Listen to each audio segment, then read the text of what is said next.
గెలిచాను అని చెప్పుకునేటువంటి నందమూరి బాలకృష్ణ గారు ఎన్నాళ్లు కనబడతారండి ఇక్కడ నియోజకవర్గంలో?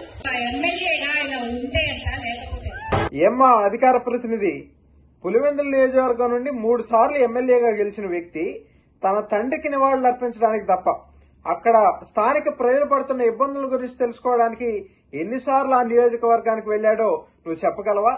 లేదా మీ నాయకుడిని అడిగే ధైర్యమైనా నీకుందా? పులివెందుల ప్రాంతంలో ఒక బ్రిడ్జి కట్టి దానికి 4 తాళ్లు కట్టి దాన్నే కేబుల్ బ్రిడ్జ్ అని దాన్నే అభివృద్ధి అంటారని చెప్పి నమ్మించే ప్రయత్నం చేశాడమ్మా మీ నాయకుడు.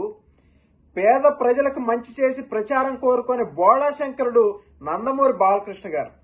అన్ని ఉన్న ఆకు అణిగిమణిగుంటుంది బాలయ్య బాబు లాగా, ఏవీ లేని ఆకు ఎగిరెగిరి పడతా ఉంటుంది జగన్మోహన్ రెడ్డి లాగా. కాబట్టి ఈసారి జీవిడి కృష్ణమోహన్ తోనో సజ్జల రామకృష్ణారెడ్డితోనో మంచి స్క్రిప్ట్ రాయించుకుని అప్పుడు మాట్లాడు. 3 సార్లు గెలిచాను అని చెప్పుకునేటువంటి నందమూరి బాలకృష్ణ గారు ఎన్నాళ్లు కనబడతారండి ఇక్కడ నియోజకవర్గంలో? ఎమ్మెల్యేగా ఆయన ఉంటే అంట, లేకపోతే ఏమ్మా అధికార ప్రతినిధి, పులివెందుల నియోజకవర్గం నుండి 3 సార్లు ఎమ్మెల్యేగా గెలిచిన వ్యక్తి తన తండ్రికి నివాళులు అర్పించడానికి తప్ప అక్కడ స్థానిక ప్రజలు పడుతున్న ఇబ్బందుల గురించి తెలుసుకోవడానికి ఎన్నిసార్లు ఆ నియోజకవర్గానికి వెళ్లాడో నువ్వు చెప్పగలవా? లేదా మీ నాయకుడిని అడిగే ధైర్యమైనా నీకుందా? పులివెందుల ప్రాంతంలో ఒక బ్రిడ్జి కట్టి దానికి 4 తాళ్లు కట్టి దాన్నే కేబుల్ బ్రిడ్జ్ అని దాన్నే అభివృద్ధి అంటారని చెప్పి నమ్మించే ప్రయత్నం చేశాడమ్మా మీ నాయకుడు. పేద ప్రజలకు మంచి చేసి ప్రచారం కోరుకునే బోళా శంకరుడు నందమూరి బాలకృష్ణ గారు. అన్ని ఉన్న ఆకు అణిగిమణిగుంటుంది బాలయ్య బాబు లాగా, ఏవీ లేని ఆకు ఎగిరెగిరి పడతా ఉంటుంది జగన్మోహన్ రెడ్డి లాగా. కాబట్టి ఈసారి జీవిడి కృష్ణమోహన్ తోనో సజ్జల రామకృష్ణారెడ్డితోనో మంచి స్క్రిప్ట్ రాయించుకుని అప్పుడు మాట్లాడు. 3 సార్లు గెలిచాను అని చెప్పుకునేటువంటి నందమూరి బాలకృష్ణ గారు ఎన్నాళ్లు కనబడతారండి ఇక్కడ నియోజకవర్గంలో?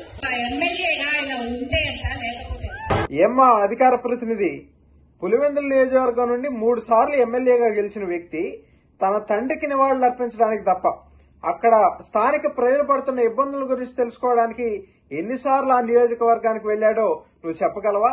లేదా మీ నాయకుడిని అడిగే ధైర్యమైనా నీకుందా? పులివెందుల ప్రాంతంలో ఒక బ్రిడ్జి కట్టి దానికి 4 తాళ్లు కట్టి దాన్నే కేబుల్ బ్రిడ్జ్ అని దాన్నే అభివృద్ధి అంటారని చెప్పి నమ్మించే ప్రయత్నం చేశాడమ్మా మీ నాయకుడు. పేద ప్రజలకు మంచి చేసి ప్రచారం కోరుకునే బోళా శంకరుడు నందమూరి బాలకృష్ణ గారు. అన్ని ఉన్న ఆకు అణిగిమణిగుంటుంది బాలయ్య బాబు లాగా, ఏవీ లేని ఆకు ఎగిరెగిరి పడతా ఉంటుంది జగన్మోహన్ రెడ్డి లాగా. కాబట్టి ఈసారి జీవిడి కృష్ణమోహన్ తోనో సజ్జల రామకృష్ణారెడ్డితోనో మంచి స్క్రిప్ట్ రాయించుకుని అప్పుడు మాట్లాడు.